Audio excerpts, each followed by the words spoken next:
Salut les choupinous, bienvenue sur cette vidéo, bienvenue sur ma chaîne. Je m'appelle Mélodie Angevin pour ceux qui ne me connaissent pas et je suis écrivain. Aujourd'hui je réponds à un tag que vous avez déjà peut-être vu passer sur YouTube qui s'appelle Author Origins. Alors j'ai encore du mal à me considérer comme une vraie auteur tube, étant donné que j'ai pas beaucoup de vidéos, mais Michael Bieli m'a tagué, et puis comme vous le savez, j'adore les tags, donc me voilà pour répondre à une quinzaine de petites questions.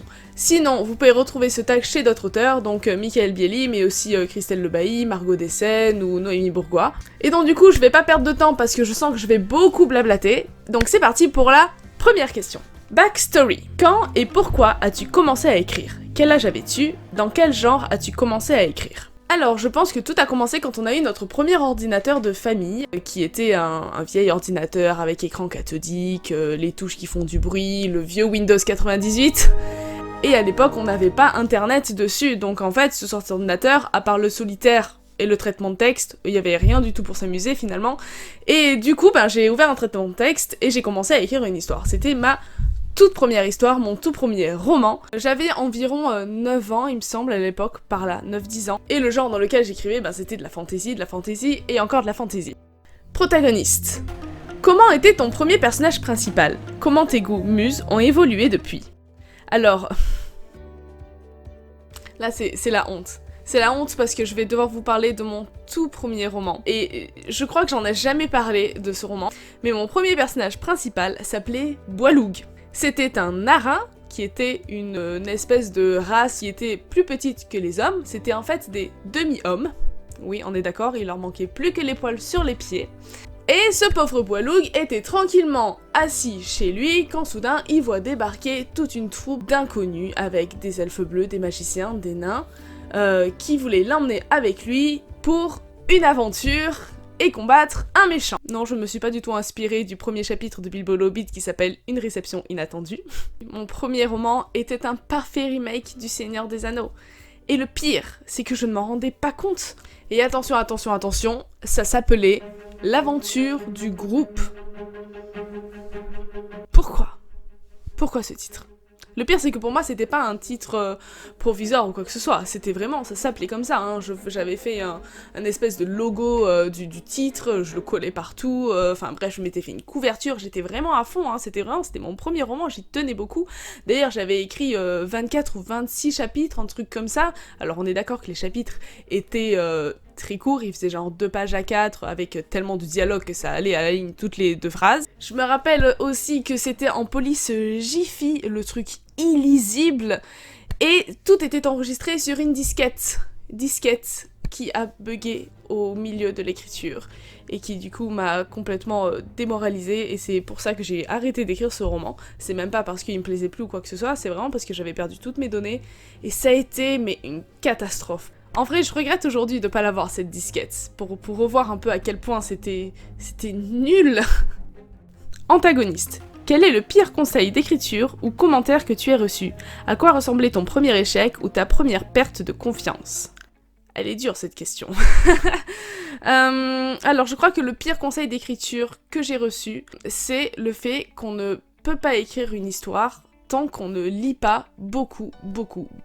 Il y en a qui pensent que ceux qui ne lisent pas beaucoup de livres sont totalement illégitimes à l'écriture parce que, en gros, je sais pas, ils ne savent pas comment créer une histoire, on ne peut pas maîtriser de bon français si on ne lit pas beaucoup, on ne peut pas créer sa plume si on ne lit pas beaucoup, et clairement, il y en a qui m'ont dit à la figure que mais comment je pouvais écrire, c'était intolérable d'écrire alors que je ne bouffe pas 10 livres par mois. Et ça, c'est vraiment un truc qui m'agace profondément parce que je suis quelqu'un qui ne lit pas beaucoup, je n'ai jamais beaucoup lu et pourtant j'ai toujours écrit. Pour moi, ce sont deux choses totalement différentes, mais je ferai une vidéo entière là-dessus pour vous expliquer mon point de vue sur la différence entre écriture et lecture. Ensuite, les pires commentaires que j'ai reçus, en fait, ils sont arrivés trop tard pour m'atteindre. J'avais déjà créé une armure avec tous les commentaires positifs que j'avais, même si ça piquait un peu. C'est quand même passé assez bien. Super Power. Quelle partie de l'écriture ou du processus d'écriture est ta plus grande force? Exemple, les émotions, le fait de monter, de raconter, le premier jet, la lecture, etc. Je pense que ma plus grande force, c'est les descriptions de lieux principalement, mais aussi des émotions. C'est vraiment là en fait où je peux faire ressortir ma plume. C'est là où je m'éclate vraiment à trouver des métaphores, à jouer avec les mots, à jouer avec le rythme, le découlement des mots dans la bouche, et c'est vraiment tout ce que j'aime en fait. C'est vraiment là où je m'éclate le plus, et je pense que ça se ressent parce que dans les retours que j'ai, très souvent les lecteurs me disent qu'ils adorent mes descriptions. Kryptonite. Quelle partie de l'écriture ou du processus d'écriture est ta plus grande faiblesse? Les scènes d'action. Vu que justement j'ai une plume qui aime s'étaler, mettre des métaphores, des jolies phrases, etc. Dans les scènes d'action, j'ai du mal à me brider pour mettre des phrases courtes, à créer du rythme dans mon texte. Bon, alors j'ai fait d'énormes progrès depuis le premier jet de mon tome 1 et aujourd'hui où j'ai déjà écrit mon tome 2 où il y a pas mal d'action aussi, et j'ai réécrit mon tome 1, etc. On voit une grosse différence, mais il faut vraiment que je travaille dessus. Training montage. Quelles forces ou faiblesses ont évolué au fil des années? Qu'as-tu fait pour améliorer ton travail? Alors là où je me suis le plus améliorée, c'est sur les dialogues. Clairement, j'étais une brêle en dialogue. En plus, j'aimais pas trop les dialogues, donc je mettais que vraiment quand c'était nécessaire. Et aujourd'hui, c'est quelque chose sur lequel je m'éclate. J'ai vraiment compris comment ça fonctionnait. Alors pour en arriver là, j'ai suivi les conseils du dieu des dialogues, qui est Michael Bieli, qui m'a donné plein de conseils pour améliorer mes dialogues. J'utilise aussi la technique des fiches Bristol que je vous ai expliqué dans les conseils du professeur Mello pour la construction des dialogues. Et après les retours de bêta lecture, je peux affirmer que mes dialogues ont vraiment marché. Et c'est vraiment une fierté pour moi. Weapon of Choice. Quel programme as-tu utilisé le long de ton parcours? Quel est ton préféré et pourquoi? Alors il y a une petite méprise sur cette question. Il y en a qui parlent de parcours professionnel un peu et d'autres qui parlent de programme informatique. Alors je vais faire comme Noémie Bourgois et Michael Bieli et répondre par des programmes informatiques parce que comme beaucoup, en fait je n'ai pas du tout eu de cursus qui ont un rapport avec l'écriture, donc ça sert un petit peu à rien. En termes de programme du coup pour écrire, j'utilise Word, la base, et Antidote, l'autre base. Avant j'utilisais Synonymo, les trucs comme ça sur internet, jusqu'à ce que je me rende compte qu'en fait Antidote fait tellement tout à la perfection, et que du coup je n'ai juste besoin que de lui. Il m'arrive de mettre YouTube en plus pour mettre des ambiances, par exemple des vagues de la mer quand j'écris une scène sur un bateau, ou alors dans la forêt quand j'écris une scène dans la forêt, en plus de la musique, parce que j'écoute aussi de la musique en écrivant. Mais sinon, clairement, en termes de programme, j'ai Word et Antidote, et ça me suffit amplement. Trusted Sidekick. Tous les Batman ont leur Robin. Quel est ton compagnon préféré pour câliner ou consommer durant l'écriture? Je sais que vous attendez à ce que je réponde Vodka. Mais non, non, non, non, non, Vodka m'empêche d'écrire. Vodka miaule, Vodka se couche sur le clavier, Vodka me fait des bisous et m'empêche d'écrire et de me concentrer. Donc clairement, Vodka, au contraire, je ne peux pas écrire quand il est là, et la majorité du temps, je suis obligée de l'enfermer en dehors de mon bureau pour ne pas qu'il ne vienne m'embêter. Moi, mon compagnon d'écriture, c'est le thé. C'est le thé, tout le temps. Et d'ailleurs j'ai essayé de réduire parce que clairement je sais que c'est pas bon, j'en bois trop en plus le sucre. D'ailleurs j'ai tout un service à thé dans mon bureau avec ma bouillarde, tout mon thé et tout, pour ne pas avoir à me lever faire mon thé, parce que clairement je les enchaîne beaucoup. Zero to Hero. Quand tu as commencé l'écriture, quel niveau de succès pensais-tu avoir? Est-ce que là où tu en es actuellement est sur la voie de cet objectif? Sinon, comment ton rêve a évolué au fil des ans? Alors quand j'ai commencé à écrire, je n'avais pas du tout pour objectif de publier ou quoi que ce soit, j'écrivais vraiment pour moi. Je voulais juste en fait imprimer mon livre pour l'avoir en format papier et le mettre dans ma propre bibliothèque, peut-être le faire lire à mes proches. Mais c'est tout. Et c'est seulement quand j'ai quasiment terminé éperdument que j'ai découvert l'auto-édition, etc. et que je me suis dit que ce serait peut-être une bonne chose. Mais clairement c'était pas l'objectif de base. Mais une fois que j'ai sorti éperdument, j'ai voulu, comme objectif, comme beaucoup d'écrivains, de vivre de ma plume. Sauf que je me suis rendu compte que c'était hyper difficile. J'ai vraiment peur de jamais y arriver et je trouve ça vraiment triste de passer sa vie à courir après un rêve sans jamais l'atteindre. Du coup, aujourd'hui, je suis un peu en 80% à écriture, 20% animatrice petite enfance.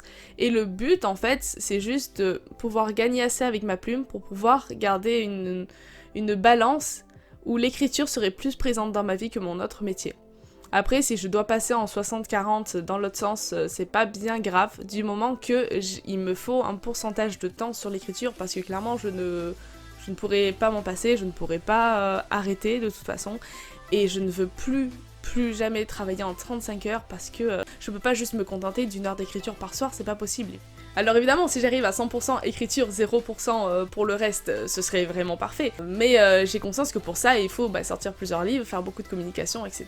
Et je me suis rendu compte que, vu que ce qui me plaisait, c'était écrire des choses compliquées et me casser la tête pendant 3 ans sur un seul projet, pour vivre de l'écriture, ça allait être plus compliqué que pour d'autres auteurs qui arrivent à écrire un ou 2 romans par an. Je me considère pas du tout comme lente. J'estime que pour écrire une saga telle que Psychagona, il faut des années d'écriture. Et d'ailleurs, dans ces années, je veux dire, j'ai rushé quoi. Enfin, je fais ça toute la journée, tout le temps. C'est pas comme si je procrastinais à droite à gauche. Donc c'est pour ça que j'ai mis mon objectif à la baisse et que je vise de pouvoir juste garder une bonne balance entre écriture et mon autre métier.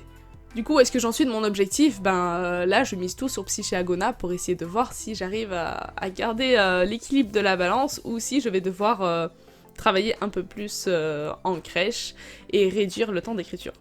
Remember My Name. Quels auteurs t'ont aidé à réaliser ton intérêt ou ta passion pour l'écriture? Quels livres t'ont aidé à façonner ton style d'écriture, ton genre de prédilection ou tes goûts?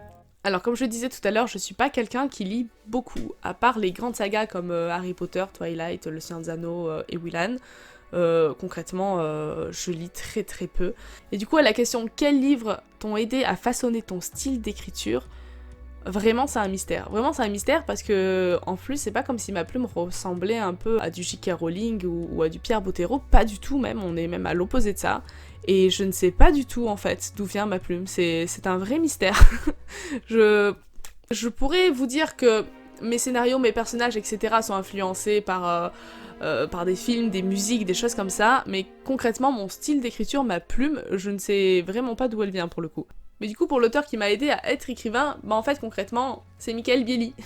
Parce que quand on s'est rencontrés, j'étais en pleine écriture d'Éperdument, il était en pleine écriture de Mardas, on a échangé sur l'écriture, il m'a parlé de l'auto-édition, etc. Et c'est lui, en fait, qui m'a poussé à publier mon livre, et c'est la publication de mon livre qui m'a fait vraiment me sentir écrivain, et qui m'a vraiment réveillé la vraie passion de l'écriture, et le fait de vouloir faire ça, et de ne plus pouvoir ne pas faire ça, surtout. Donc concrètement, pour moi aujourd'hui, je dois mon statut d'écrivain à Michael Bieli. Si je ne l'avais pas rencontré, je ne sais pas du tout où j'en serais aujourd'hui à ce niveau-là. Je ne sais pas si Éperdument serait sorti, je ne sais pas si j'aurais écrit Psychagona, je pense que j'aurais fait des périodes d'écriture et de non-écriture comme je faisais jusqu'à présent. Mais clairement, pour moi, c'est lui qui m'a fait devenir écrivain. Et pour ça, Michael, merci! Marvel vs DC, la comparaison est dangereuse. Comment la comparaison entre ton parcours d'auteur et celui des autres a-t-il démantelé ou aidé le tien? Un conseil pour surmonter cela? Si vous avez des conseils, justement, je suis preneuse.